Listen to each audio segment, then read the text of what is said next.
Intelsat is really going through a transformation. It started about 3 years ago when we had a series of satellites that were coming to their end of life. They were the workhorse of our network service business at the time. And the traffic that was on those satellites was voice connectivity, point-to-point voice connectivity, or internet trunking, point-to-point data services.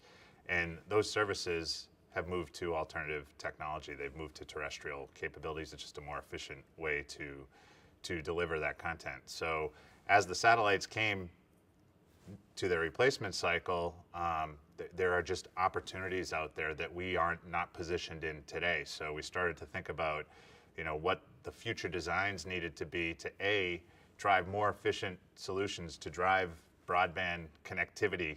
People want to be connected everywhere, whether you're on a boat, on a plane, on your iPad. So what was the design that would allow us to utilize satellite to drive efficient solutions in broadband?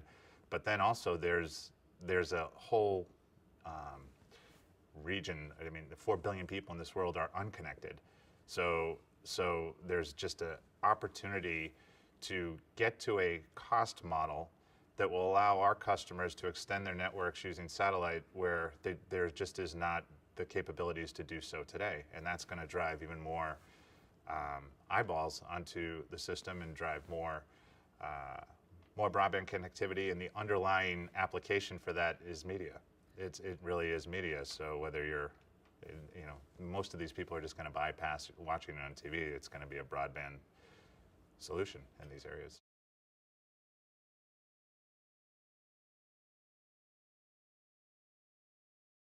The market that I just described shrunk. So voice traffic, data traffic shrunk, but the opportunity for broadband connectivity is monstrous. So we really are in this transition period and need to get the new capabilities online to be able to capture that market and put the innovation in place so that we can open up these new addressable markets. If you looked at our business a couple years ago, mobility services, just delivering connectivity to planes, to ships, eventually to cars, we weren't in that space.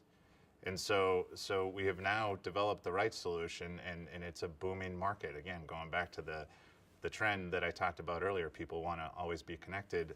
The only way to be connected on a plane over the ocean or a boat is via satellite. So, and once they're connected, the needs are just going to continue to ramp up. So just getting to that right price point, the right model is going to drive demand that just didn't exist years ago. So you're always going to have parts of your business that are in decline, but the opportunity, if you look out 3-5 years, is big.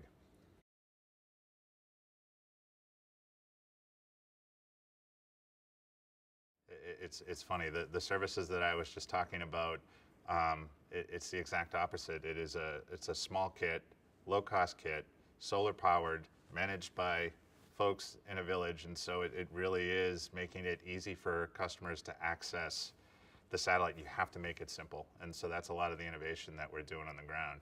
If you think about some of our other sectors, if you think about the government sector, you need to have a fully resilient backbone with two-way communications, because most of that traffic is coming off a vehicle. And so depending upon the application, you're designing your satellites and also your ground infrastructure to meet the needs in that sector. So there isn't one size fits all or one model fits all. You really need to understand what your customers are trying to do and then design the capabilities for them to.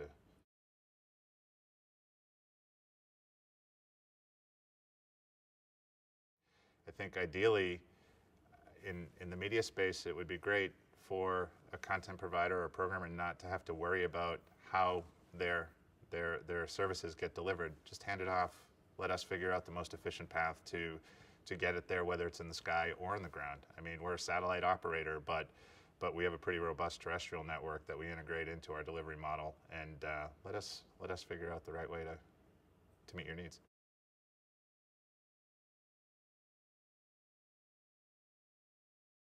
I mean, when we talk about our mobility services, you have customers that are up utilizing services today on a certain platform.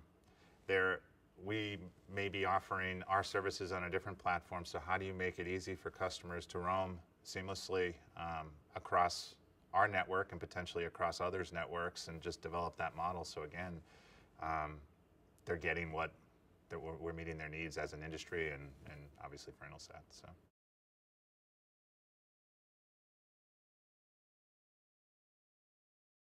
You always need to stay in front of it, right? So there are always going to be applications that will move to alternative technology. I just talked about getting to a low-cost kit so that we can extend the terrestrial network or extend networks where there are no terrestrial means today.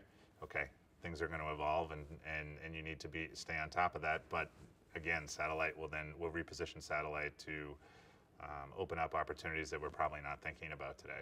But there are sectors that terrestrial connectivity will never play in, and I mentioned them earlier. So really, it's really figuring out what the long-term drivers are from a demand standpoint, and then designing your system to be able to meet them, and putting the flexibility in place so as conditions change, you're able to adapt as efficiently as possible.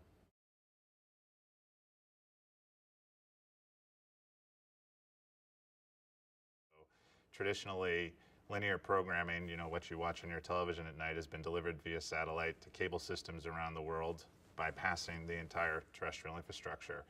Well, our kids and the younger generation, you may not even know what a TV is today. They're on their iPad watching streaming media that's being delivered over a terrestrial infrastructure, right?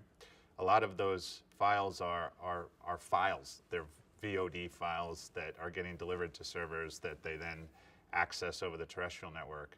As that model is going to change, so as more live linear programming moves into a streaming environment, there's no doubt in my mind that satellite needs to get integrated to help with the congestion that will occur on that terrestrial network. And so it does go both ways. Today, some of the services are starting on a terrestrial network, but no doubt we'll figure out a way to integrate satellite so that we are, again, finding the most efficient path to get the content to the end users.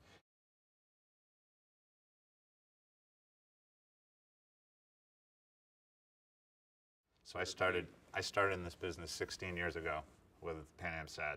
Intelsat bought PanAmSat, and it was with the idea was I was the business manager for a service called Net36, and the idea was that we were going to develop a network utilizing satellite to bypass all the terrestrial infrastructure and deliver content direct to, at the time, CLECs like Quest and Bell South, who didn't have a media model. So the bandwidth and the satellite capabilities are there today. They're there. So, and people are doing streaming via satellite, so that's not an issue. And the new capabilities that are coming on place with high throughput technology is just going to allow us to do this in a more efficient manner, depending upon the application that we're talking about.